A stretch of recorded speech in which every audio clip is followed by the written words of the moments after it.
毎回寄生植物のルバンマシロです。今回は XP ペンさんより提供いただきましたアーティストプロ16第2世代をレビューしていきたいと思います。今までいろんな液タブをレビューしてきましたけど、価格とか解像度とかサイズ、いろんな意味で個人的には16インチ 2K くらいが一番バランスいいんじゃないかなと思ってます。ハード、ソフトともに全体的にクオリティの高い XP ペンさんのプロを称されるモデルですよ。これはかなり期待ができますね。後半は実践編としてイラストメイキングもありますので、ぜひ最後まで見ていってください。それでは開封していきましょう。何やら左手デバイスのようなものがありますね。この辺りも見ていきたいと思います。でスタンドはなんか低い角度である、19度でプロペンワイヤレスショートカットリモート、これだよね。出たな、フェニックス。久しぶりだな。彼はバーの数少ない友達です。これ手前が薄くなってるんですけど、わかりますかね。インティオス3とか4を思わせる造形ですね。でなんか全体を通して質感がめちゃめちゃいいんですよね。サラッサラ。で、この周りのベゼル、額縁が細いのと、レバーとしては表側にショートカットキーがないのが逆に嬉しいです。好みの問題だとは思うんですが、タブレットについているボタンってレバーはあんまり使わないんですよね。このボタンなくして左手デバイスをつけるっていうのはウェバー的にはめっちゃいいと思ってます。奥側は結構分厚くて、ここに端子と電源とかのボタンがあります。裏にはシンプルなスタンド。このスタンドに隠れるところに型式とかの名板があるのがいいですね。全体を通してすごく丁寧に作られてるなという印象を受けました。続いて付属品を見ていきましょう。アダプターはいろんな国の端子が入ってます。使うのはこれだけかな。続いてペンケース。クリックだ。すごい。この感触よ。返信もたくさん入ってますね。ペンの大きさはワコムに近いですね。所詮ペンケースって思うかもしれないですけど、こういうところをね丁寧に作ってる姿勢はめっちゃ信頼できるので、この USB 端子は左手デバイス用のレシーバーです。このクリック感がとても良きですね。そしてこれが例の左手デバイス。これ分かりますか？このカリカリ感めっちゃいい感じです。レバーはツアーボックスっていう左手デバイスを使ってるんですが、お値段がねちょっと高めなのと、たくさん機能があるんですが、やっぱ使い切れないなって人も多いと思うんですよね。エヴァもその一人なんですけど、そういう意味でこれは液タブ買えばついてくるってことでしょ。付属品でこの品質感はすごい。これは本気だな。あとはクイックガイド、手袋、クリーナー、プライバシーポリシー、あとは配線とかで、接続方法は HDMI でも可能なんですが、付属しているのは USB-C のみなので、 HDMI 接続をしたい場合は別途 3in1 ケーブルを購入する必要があります。フル機能 USB-C ポートって書いてあったんですが、今ちょっと通信規格あんま詳しくないのでちょっと調べてみました。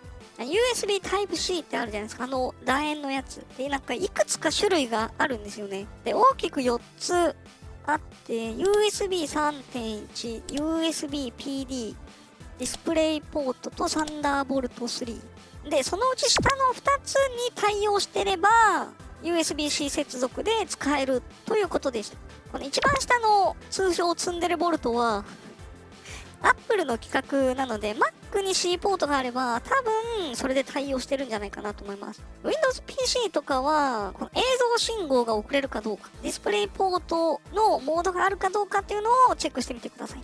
はい、設置するとこんな感じです。色についてはこの製品に限らず液タブは基本的にカラーキャリブレーションするのをエヴァはおすすめしてます。今回は発色はかなりいいんですけど、ややね赤みが強かったかなと思うので補正していい感じになりました。それでは使っていきましょう。示唆はほぼないね。最近のほぼないね。ほんとすごい。書き心地はサラサラ感がすごいですね。サラサラ。ペーパーライクのザラザラ感とも違う。なんかもっときめ細かくてサラサラしてる。引っかかる感じがないから滑らかですね。芯は2種類ついてたと思うんですけど、普通のやつだとアンチグレアにしては結構滑る方かな。フェルト芯にしたらいい感じの引っかかり感があります。紙感がすごいですね。もうサリサリする感じ。遅延なんですが、これも気にならないですね。直前まで同じ XP ペンさんのアーティスト24というのを使っていたんですけど、それよりもレスポンスはだいぶ良くなってるなという感覚があります。ペンは軽くていいですね。持ち手のところもなんかやっぱ気持ちサラサラしてる気がする。今回の特徴は筆圧レベルが16,384段階。単位は段階でいいの。これが業界初だと。これ XP ペンさんのアプリで見ると、この筆圧レベルを数値で見ることができるんですよ。なので書きながら普段自分にストレスがないストロークで、一体どれぐらい筆圧レベルの幅を使っているのかというのを確認することができます。エヴァはですね、かなり筆圧が実は弱くて、これ腱鞘炎対策で矯正したんですよね。ラフの段階で筆圧のない虚無ペンを使ったりするのも同じ理由です。なので結構目いっぱい力を入れても16,384段階のうち12,000くらいのところまでしかいかないんですよね。これだと性能を生かしきれてなくてもったいないので、ここをね調整していきます。グラフを非線形にして感度を柔めにします。ラーメンはね硬めが好きなんですけど、筆圧は柔めが好きです。すごい繊細だから、このクソデカブラシでもこんな繊細な線が引けるんですよ。ブラシサイズ変えずにこれができるのめっちゃいいですね。やりたいデバイスも同じアプリから設定できます。ホイールの割り当てはもちろん、ボタンは4パターンまで登録ができます。ボタンにね、印刷もないので、縦位置、横位置自由に設定できます。これはよく考えられてるなと思いました。バッテリー駆動でワイヤレスで使えるのも嬉しいですね。ちなみにこれ単体だと6000円で買えるらしいんですが、ついてくるっていうのが嬉しいですね。欲を言えば、形が違う小さいホイールがもう一つついててほしかったかな。それで1万円とかだったら買っちゃうかもな。書き味の確認はこれくらいにして、実際に1枚書いていきましょうか。久しぶりにエヴァーを描いていこうかな。繊細なブラシといい感じの左手デバイスがあるので、色で遊びながらなんかガシガシ塗っていく感じの絵が描きたいですね。ザクザクと背景レイヤー1枚で塗っていきます。ブラシはエヴァーテクスチャーを使っています。概要欄にリンクを貼っておくので、よかったら使ってみてください。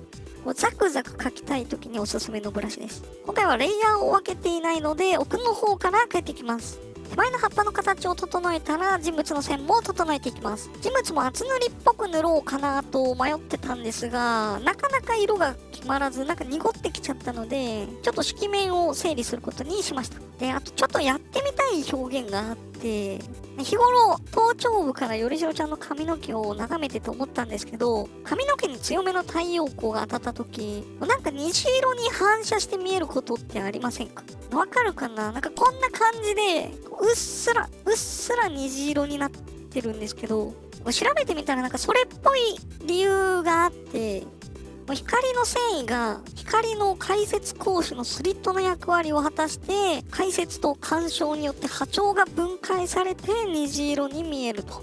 ちょっと何言ってるかわかんない。クモの巣でも見られるみたいなんですけど、これ綺麗ですよね。イラストだと紙に帯状の虹色ハイライト、通称ゲーミングハイライトを入れる表現って一時期流行ったかなと思うんですけど、文脈的には情報量を増やすと華やかにするためって言われてますけど、これの一時情報は実はこの紙の光の解説から来てるんじゃないかなとエヴァは勝手に思ってます。強調表現っていろいろあるじゃないですか。髪に虹色が見えたから髪を虹色に塗ってみるとか、目はキラキラしてるから宝石みたいなテクスチャを入れてみるとか、肌は半透明だから透明表現を強調してみるとか。で、絵のデフォルメは現実世界で起きてることを同じ方向性、同じベクトルで強調すると受け入れられやすいというか、違和感を感じにくいんじゃないかなと思います。なので今回は木漏れ日の輪郭を解説っぽく変えてみまして完成です。それでは完成したイラストを見ていきましょう。植物園で怪しく佇むエバマシロを描いてきました。植物園はエヴァのフィールドといっても過言ではありません。後ろ手に持ったエバマシロの種がこの後どう使われるかはご想像にお任せします。背景を白飛びさせつつキャラクターの陰影を暗くしたことで結構いい感じに光を強調できたかなと思います。描いてて思いましたけど、やっぱり16インチいいですね。A4 サイズがすっぽり入るから描画サイズ的にも、あと設置スペース的にもちょうどいいですね。大画面は大画面で目が疲れにくくていいんですけど、画面が小さい分ちゃんと全体見ながら描けるというか、密度なのかな、大画面で小さく表示するのとはまたちょっと違う気がするんですよね。左手デバイスもついて、お値段は動画作成時点で76,980円。プロってついてるし、多分 XP ペンさんの中では結構フラッグシップ的モデルだと思いました。それぐらい気合を感じる。仕事絵としても全然使えて、実際今回描いた絵と並行してお仕事のイラストも何枚か描いてます。もうしばらくこのまま使い続けようかなと思ってます。中国製の液タブって安いけど品質があってイメージがもしかしたらあるかもしれないんですけど、そういう人にこそ触ってみてほしいな。多分結構驚くと思います。強いて改善してほしいところを言うなら接続ケーブルかな。2つはついてなくていいので、買うときにどっちか選ばせてほしいなと思いました。もうそれくらいですね。アーティスト16プロ第2世代、親しい友達にも自信を持っておすすめできる製品だなと思いました。友達はいないんですけどね。いたらの話ね。ということで今回の動画は以上になります。いいなと思ってもらえたらチャンネル登録、高評価をお願いします。エヴァに解説してほしいことがあったらマシュマロで教えてください。それではまた次の動画で。バイバイ。光の解説と干渉についてはもう少し調べてみます。